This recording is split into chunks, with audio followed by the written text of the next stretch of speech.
Les médias ont-ils un pouvoir trop important dans notre société? Aujourd'hui, on va tenter de répondre à cette question qui concerne vraiment notre société et qui reflète notre modèle actuel avec une information qui est transmise entre les individus. L'information a-t-elle du pouvoir? En fonction de qui transmet cette information, pourrons-nous voir une sorte de contrôle exercé par certains? C'est ce dont je vous propose de parler dans cette vidéo. Avant toute chose, je vous invite à mettre un like sur cette vidéo. Si vous n'êtes pas déjà abonné, bien sûr, vous pouvez le faire et vous pouvez transmettre cette vidéo à vos amis par le biais de vos réseaux sociaux ou de votre boîte email. Je vous invite également à prendre un bloc-notes pour vous entraîner à la compréhension orale et pour prendre des notes utiles sur le cours. Le média ou la régie d'information est avant tout un outil de communication. Le média communique à la fois sur des événements qui sont produits au sein de la société, mais le média peut également communiquer sur un aspect commercial, c'est-à-dire qu'il va présenter les productions d'une ou plusieurs entreprises. Aujourd'hui, nous parlerons principalement du média d'information, nous ne parlerons pas des entreprises, et nous verrons comment les médias sont intégrés à la société, et nous essaierons de voir si l'on peut reprocher aux médias d'exister, et si vraiment ils ont un pouvoir qui est conséquent au sein de notre société. Pour aborder ce sujet, je vais vous présenter ce qu'est un média. Je vais vous parler ensuite du financement d'un média et j'évoquerai avec vous les dérives potentielles de l'activité des médias. Vous allez passer prochainement votre examen du DALF C1 ou du DALF C2. Luquet vous offre une préparation intégrale à l'oral ou à l'écrit. On fera des exercices en condition de l'examen. Notre équipe de professeurs examinateur du DALF vous suit directement, corrige vos examens et vous donne des conseils personnalisés pour mieux réussir. La préparation Luquet intégrale vous permet d'être au maximum de vos capacités le jour de l'examen. Pour en savoir plus, je vous invite à vous rendre sur www.luquet.com.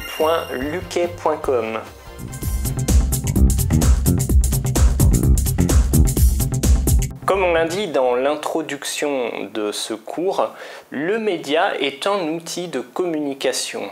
Donc aujourd'hui, je parle vraiment du média d'information, c'est-à-dire un journal que l'on pourrait retrouver chez un buraliste, un journal que l'on pourrait également retrouver sur Internet, d'accord, puisque de plus en plus, on lit les nouvelles sur Internet et de moins en moins sur un support papier.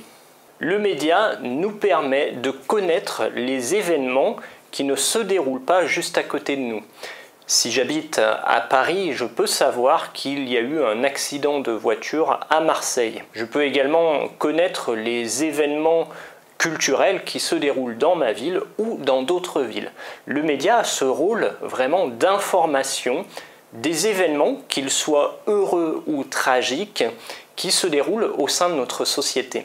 Le média est un outil qui nous permet d'accéder à la connaissance. Si je n'habitais que dans mon quartier, que je ne me souciais que des problèmes de mon quartier, j'aurais une vue du monde qui serait assez limitée. Grâce aux médias, je peux savoir ce qu'il se passe à l'autre bout du monde, alors que je reste tout simplement habité dans mon quartier. Donc le média a vraiment cette aptitude à transmettre de la connaissance. Par le biais des articles que rédigent les journalistes, les médias transmettent une information qui s'approche normalement le plus possible de la réalité des faits. On sait que chaque journaliste est un être humain, jusqu'à aujourd'hui en tout cas, et l'information peut parfois être biaisée par l'expérience ou par le sentiment du journaliste qui va écrire un article. Par exemple, l'ouverture d'un nouvel aéroport à côté d'une ville pourra être vue comme un journaliste qui a plutôt une fibre économique, comme un événement qui est très important et très intéressant car il va permettre de développer l'économie de la région. En revanche, si cette même information est écrite par un journaliste écologiste, dans ce cas-là, le point de vue sera un petit peu différent, car un aéroport installé à côté d'une ville, c'est des nuisances sonores, c'est de la pollution, et donc on n'aura pas forcément le même article qui sera rédigé par ces deux journalistes. Donc ici, déjà, on commence à répondre à cette question. Les médias ont-ils une importance au sein de la société ? Tout à fait. On le note vraiment ici. En fonction du journaliste qui va présenter l'événement, on pourra avoir différents points de vue. Et lorsque nous-mêmes, on n'est pas spectateur de cet événement, il est difficile de se faire une idée juste de l'événement alors qu'un journaliste a déjà indiqué son point de vue dans un article. Donc on observe ici un biais d'influence de la part de l'être humain qui écrit l'article, donc autrement dit du média qui transmet l'information au public. Je vais maintenant vous parler des financements des médias. Un média, forcément, il y a des professionnels qui travaillent.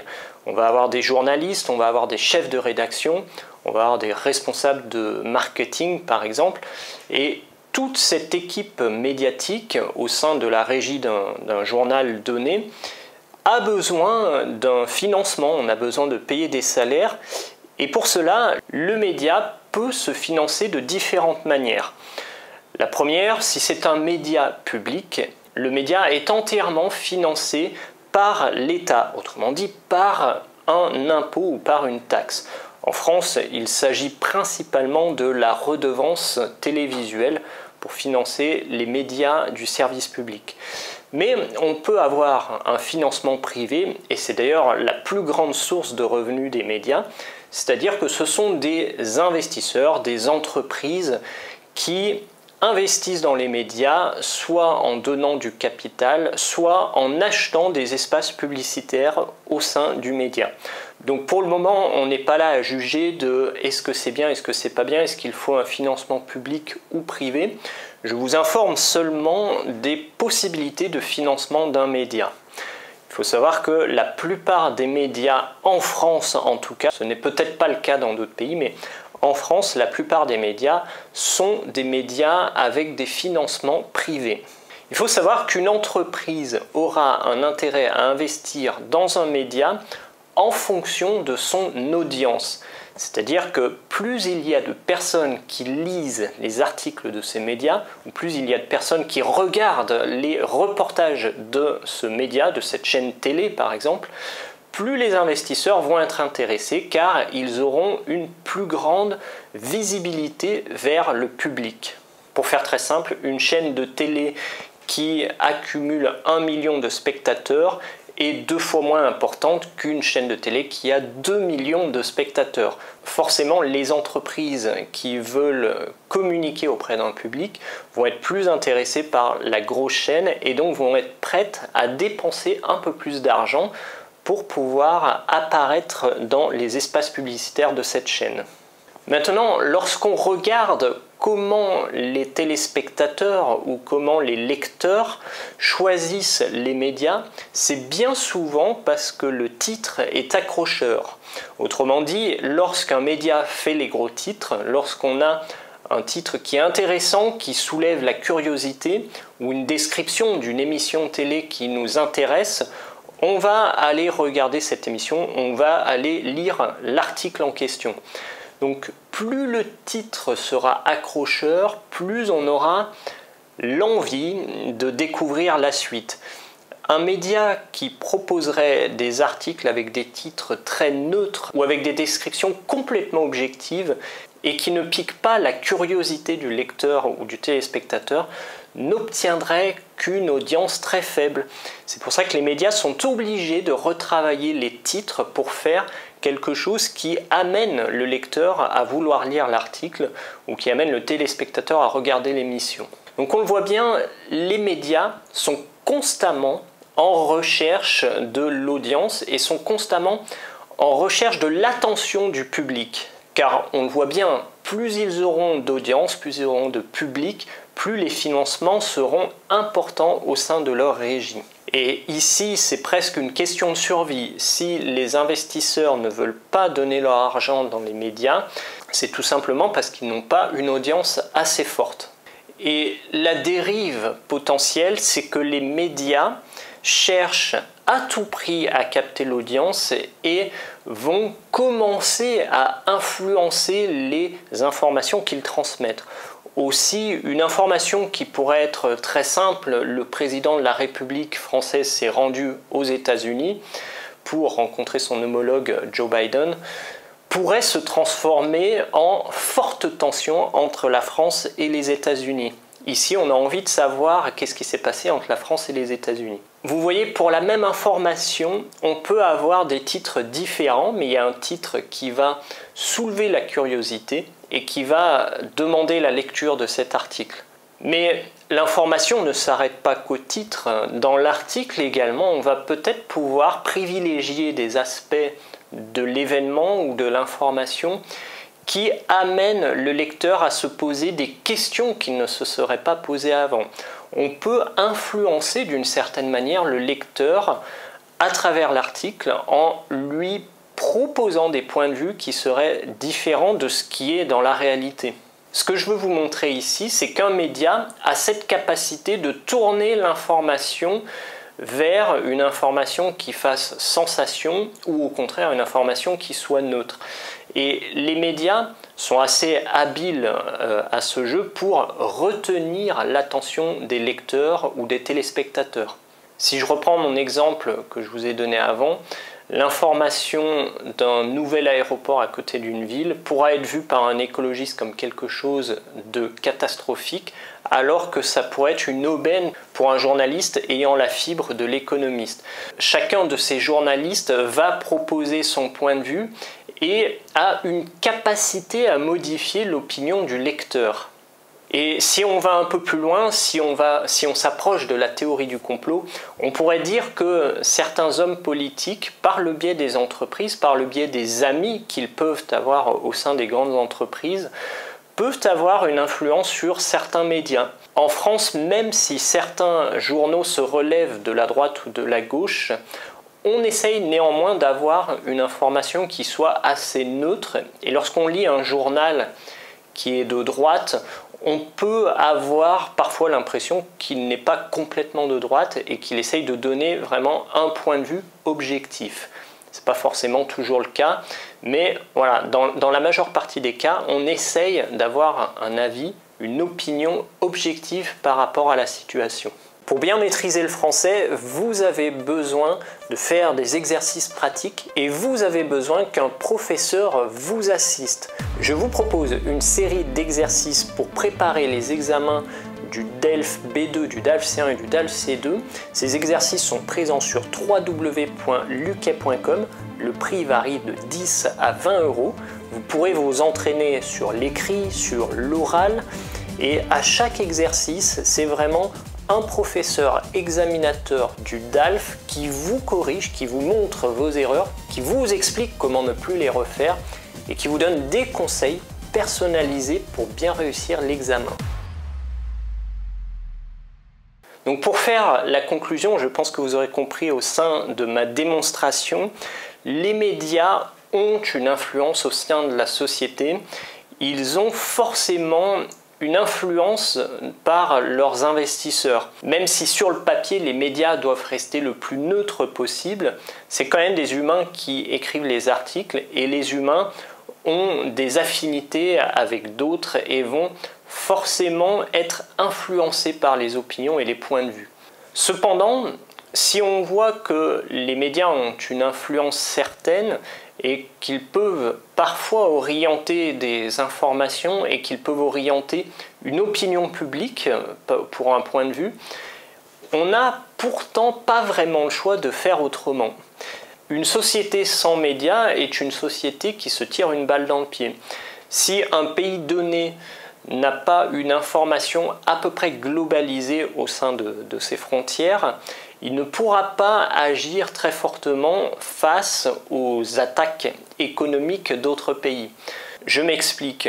Lorsqu'un pays a certaines idéologies, comme la France par exemple, on a certaines idéologies, s'il n'y a pas une culture qui est donnée par le média, même si toutes les personnes ne lisent pas des médias, mais en tout cas certains en lisent et certains vont en parler à d'autres personnes. Si on n'a pas une culture médiatique, on aura beaucoup de mal à faire une sorte de consensus culturel autour du pays. Donc le média a quand même cette importance, c'est qu'il permet de transmettre une opinion globale. On peut parfois discuter de cette opinion, c'est sûr, c'est le cas de la politique, mais globalement, si tout le monde a à peu près le même niveau d'information qui est donné, on dispose d'un consensus qui est beaucoup plus large au sein du pays et ça nous permet d'être beaucoup plus fort au niveau international. On ne s'en rend pas compte, mais en France, on a des idées qui sont assez fortes, qui sont assez pointues et c'est le résultat d'un travail de la culture, un travail de la connaissance qui a été transmis au plus grand nombre. Ce travail de connaissance est bien sûr transmis à l'école, mais il est transmis, il est poursuivi avec les médias. Et je réponds maintenant à vos questions.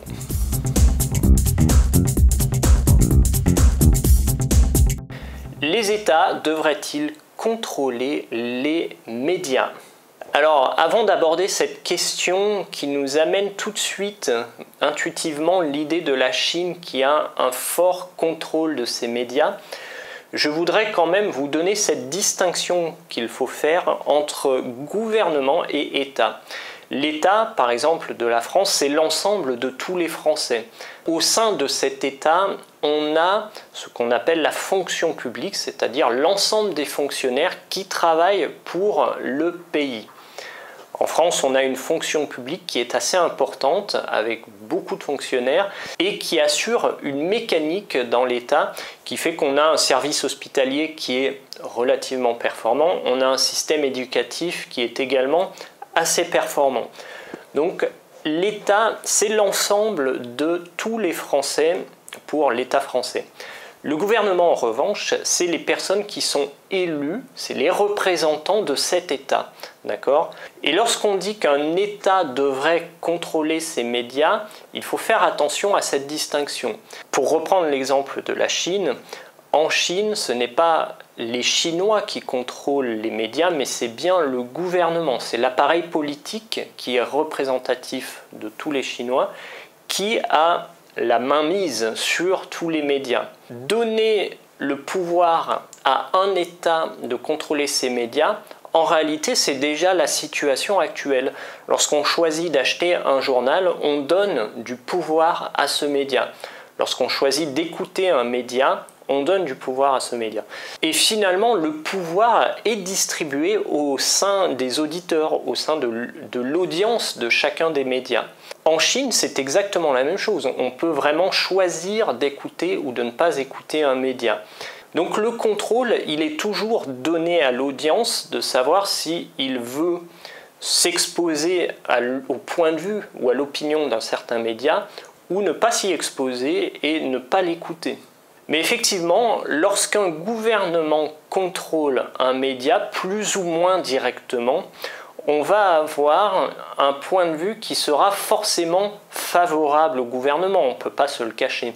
Lorsqu'un gouvernement peut choisir de cacher certaines informations vis-à-vis de sa population, c'est très certainement pour se protéger et pour que l'État, tous les citoyens de l'État soient favorables à ce gouvernement, qu'ils aient une opinion qui soit favorable. Donc j'ai cité le cas de la Chine parce que c'est celui dont on discute le plus en France, mais il y a d'autres États dans lesquels c'est des systèmes similaires. Et je voudrais même aller un petit peu plus loin. En France, on a une agence qui s'appelle l'Agence France Presse, qui est une agence étatique, qui est vraiment gérée par les fonctionnaires, qui est financée par le budget de la fonction publique. Et l'AFP transmet les informations à quasiment toutes les régies de médias. C'est alors pour ça que quand vous lisez un article, en bas de l'article, il y a souvent source AFP, c'est l'Agence France Presse. Donc l'État français et le gouvernement français pourraient très bien contrôler l'information qui est transmise par l'Agence France Presse. Le fait-il? Ne le fait-il pas? Je ne sais pas. Mais en tout cas, on voit qu'il y a un organe centralisateur en France présent et qui permet de diffuser une information, au contraire, de ne pas la diffuser. Les réseaux sociaux deviennent-ils les nouveaux médias? Et oui, on le voit sur le fil de nos réseaux sociaux, on a un nombre assez incalculable d'informations qui viennent de toutes parts. Si vous êtes un peu internationaux d'ailleurs, vous voyez des informations de tous les pays. Et il est assez intéressant de voir que bien souvent ce sont des articles qui sont diffusés dans des médias traditionnels et qui sont relayés sur les réseaux sociaux. Donc ici également, on a le choix de lire ou de ne pas lire l'article. Et j'en reviens à mon point du départ, c'est que c'est souvent le titre qui va faire qu'on va cliquer pour aller lire l'article sur notre réseau social. Mais au-delà du relayement de l'information, sur un réseau social, on peut également donner son avis en tant qu'auditeur, en tant que téléspectateur. Tout le monde a ce pouvoir de donner son avis et parfois certains avis sont relayés plusieurs fois, plusieurs milliers de fois, plusieurs millions de fois et ça donne cet effet de buzz qui est bien connu des réseaux sociaux qui fait qu'on a des opinions qui arrivent à percer par le biais des réseaux sociaux sans que ce soit un média qui ait transmis une information. Et on a également la dérive des fake news, c'est-à-dire qu'une personne transmet une information qui est fausse et cette information paraît tellement grosse qu'elle est relayée par un nombre important d'auditeurs. Et le réseau social, pour moi, est vraiment un média, c'est-à-dire qu'il permet de transmettre des informations. Ces informations peuvent être la copie d'une information professionnelle, c'est par exemple un article dans Le Monde qui est repris par des amis et que je vais pouvoir lire par exemple sur mon réseau social.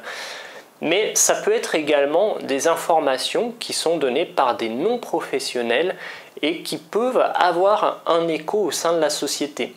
Donc le réseau social est un média qui est un peu particulier, c'est que tout le monde peut s'exprimer et que tout le monde peut avoir son point de vue. Alors finalement ici on touche à la liberté d'expression. C'est quelque chose dont on n'a pas vraiment parlé dans cette vidéo, mais on pourrait l'aborder avec les réseaux sociaux en se disant, a-t-on le droit de tout dire sur les réseaux sociaux? Ou alors faut-il que les informations soient travaillées par un professionnel qui aura une vision ou un point de vue qui sera un peu plus objectif par rapport à une information donnée? C'est vraiment un choix entre laisser parler tout le monde tout à fait librement ou au contraire essayer de donner une information la plus objective possible. Mais c'est un choix qui n'est pas évident car on le voit pour la santé par exemple, certaines personnes sont favorables à la vaccination, d'autres non parce qu'ils ont lu des articles sur les réseaux sociaux.